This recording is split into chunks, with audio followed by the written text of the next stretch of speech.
साथियों, आज का ये वाकया बड़ा अनोखा है जिसे आप सुनकर हैरान और परेशान रह जाएंगे कि ऐसा कैसे मुमकिन है। भारत में दोस्तों, एक हिंदू की बदकार बीवी चोरी छुपे कुरान पाक पढ़ती थी। शौहर ने जब देखा तो बीवी के साथ क्या किया, ये जानने के लिए हमारे साथ वीडियो में आखिर तक जुड़े रहिएगा। और दोस्तों, हम आपके लिए नई नई मालूमाती और हैरान कुन वीडियोस बड़ी मेहनत से लेकर आते हैं। इसलिए हमारी हौसला अफजाई के लिए वीडियो को लाइक और दोस्तों में शेयर ज़रूर किया कीजिए। और हमारा चैनल अगर अभी तक आपने सब्सक्राइब नहीं किया तो गुजारिश है कि अभी हमारा चैनल सब्सक्राइब करें और बेल आइकन को प्रेस कर दें ताकि हमारी वीडियो का नोटिफिकेशन आपको वक्त पर मिलता रहे। तो आइए आगाज करते हैं आज की वीडियो का। दोस्तों, ये वाकया भारत के शहर आगरा में पेश आया, जहां एक 40 साल का हिंदू राजेश अपनी जवान बीवी के साथ रहता था। राजेश की शादी को कुछ साल ही हुए थे कि उसको अपनी बीवी की कुछ हरकतें अजीब लगने लगी। वो अक्सर रातों को बिस्तर से उठती और छत पर चली जाती थी और कभी कभी कमरे में बंद हो जाया करती थी। उसको शक रहने लगा कि जरूर उसकी बीवी का किसी के साथ कोई अफेयर चल रहा है, मगर किसके साथ। उसने बहुत बार कोशिश की कि वो अपनी बीवी को रंगे हाथों पकड़ पाए, मगर वो नाकाम रहा। कभी कभी वो अगर घर अचानक आता तो उसकी बीवी कमरे में बंद मिलती। 2-4 बार ऐसा हुआ कि वो दरवाजा खटखटाता रहा तो उसकी बीवी ने दरवाजा देर से खोला तो राजेश फौरन कमरे में घुसकर कमरे की तलाशी लेने लगा, मगर कमरे में कोई और नहीं था। राजेश काफी परेशान रहने लगा। उसने मोहिनी से लव मैरिज की थी, जबकि मोहिनी भी राजेश से बेपनाह मोहब्बत करती थी, मगर वो अपने शौहर का शक ना दूर कर पाई। राजेश बीमार रहने लगा। उसने अपने तमाम चेकअप जब करवाए तो मालूम हुआ कि उसको ब्लड कैंसर का मर्ज लाहक हो चुका है। डॉक्टर्स ने लाइलाज कहकर जिंदगी खुशी से गुजारने का मशवरा दिया और कहा कि अब आप ज़्यादा से ज़्यादा 1 महीने के मेहमान हो। वो हारे हुए इंसान की तरह अपने घर वापस लौटा और बेड पर लेट गया कि अब मैं कुछ ही लम्हों का मेहमान हूँ। बीवी उसके साथ बेड पर बैठी और उससे पूछा कि बताएं, डॉक्टर ने क्या कहा है। बहुत पूछने पर शौहर ने बताया कि उसको ब्लड कैंसर है, जो आखिरी स्टेज पर है। मोहिनी ने ये सुना तो वो बजाय परेशान होने के मुस्कुरा कर बोली, आप ऐसे ही परेशान हो रहे हैं। ब्लड कैंसर भी कोई बीमारी होती है भला?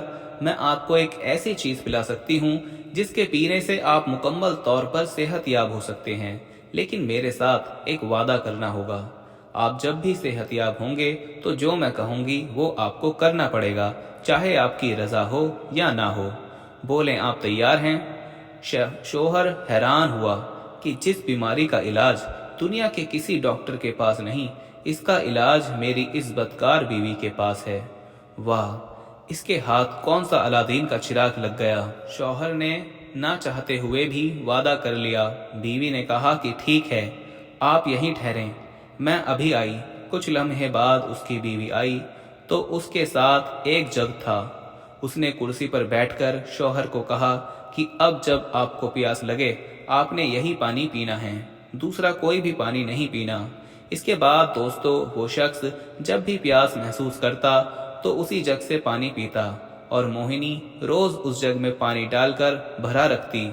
मोहिनी को ना जाने क्या एतमाद था कि उसको अपने शौहर के आखिरी स्टेज के कैंसर की जरा भी फिक्र ना थी, बल्कि वो कैंसर को कोई मर्ज ही नहीं समझ रही थी। इसके शौहर को रह रह कर ख्याल आ रहा था कि 1 महीने बाद उसकी मौत हो जानी है और अब जिंदा रहने का कोई चांस नहीं। कुछ दिन गुजरने के बाद उस नौजवान ने खुद में बदलाव महसूस किया। 1 महीना गुजर गया तो वो हैरान हुआ। वो खुद को सेहतमंद महसूस करने लगा। लेबोरेटरी में जाकर टेस्ट कराया तो एक हैरत अंगेज खुलासा हुआ कि आपको तो ब्लड कैंसर खत्म हो चुका है। इस खुलासे से नौजवान को बहुत हैरानगी हुई। वो जल्दी से रिपोर्ट्स लेकर दूसरे लैब गया तो वहां भी यही जवाब मिला कि आपका तो कैंसर ही खत्म हो चुका है। उसने 4 अलग अलग लैब से टेस्ट करवाया और यही नतीजा आया कि आपका ब्लड कैंसर खत्म हो चुका है। वो दौड़कर घर आ गया और बीवी को झूम कर कहा कि उसके पानी ने तो कमाल कर दिया। وہ اس پانی پینے کے بعد خود کو مکمل طور پر صحت مند محسوس کر رہا ہے، اور لیب کی رپورٹس بھی یہی کہہ رہی ہیں کہ اب آپ کا کینسر ختم ہو چکا ہے۔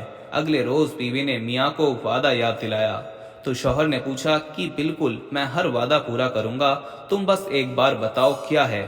موہنی نے تھوڑا رک کر کہا کہ میں چاہتی ہوں کہ آپ مسلمان ہو جائیں۔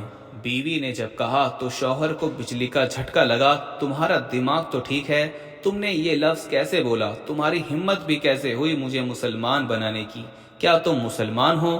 موہنی نے کہا، ہاں میں مسلمان ہوں، لیکن مجھے تو بتایا گیا تھا کہ تم ہندو ہو، تمہارا تو پورا خاندان ہندو ہے، پھر تم کیسے مسلمان ہوئی؟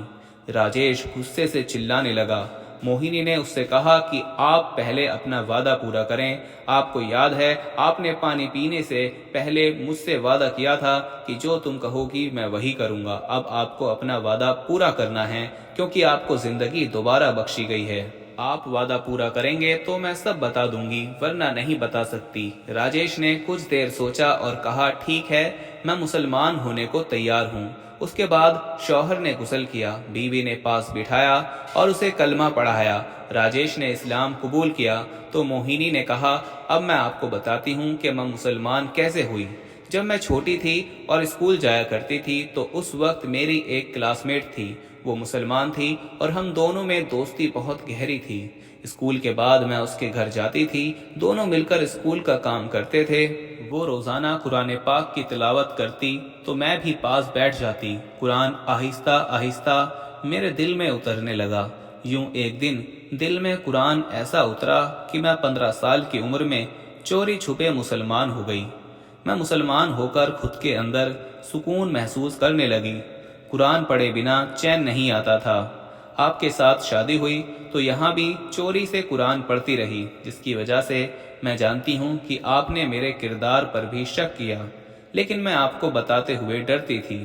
زندگی کے اتنے سال آپ سے اپنا ایمان اور اپنا قرآن چھپائے رکھا، بالآخر آپ بیمار ہو گئے اور دوائیوں نے کام کرنا بند کیا، اور مجھے اس بات کا کامل یقین ہے کہ جہاں دوائیاں کام نہیں آتی وہاں اللہ کا کلام پاک کام آتا ہے، اور یہ قرآن سینے کی بیماریوں کے لیے دوا ہے۔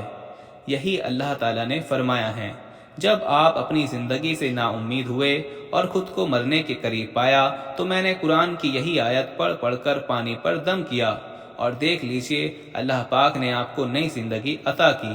پیارے دوستو، ہم تو قرآن پاک کی برکتوں سے واقف ہی نہیں۔ اگر ہمیں یقین کے ساتھ اس کی برکتوں کا علم ہو جائے تو ہم کو کہیں اور جانا ہی نہ پڑے، لیکن افسوس کہ ہمارے یقین کامل نہیں۔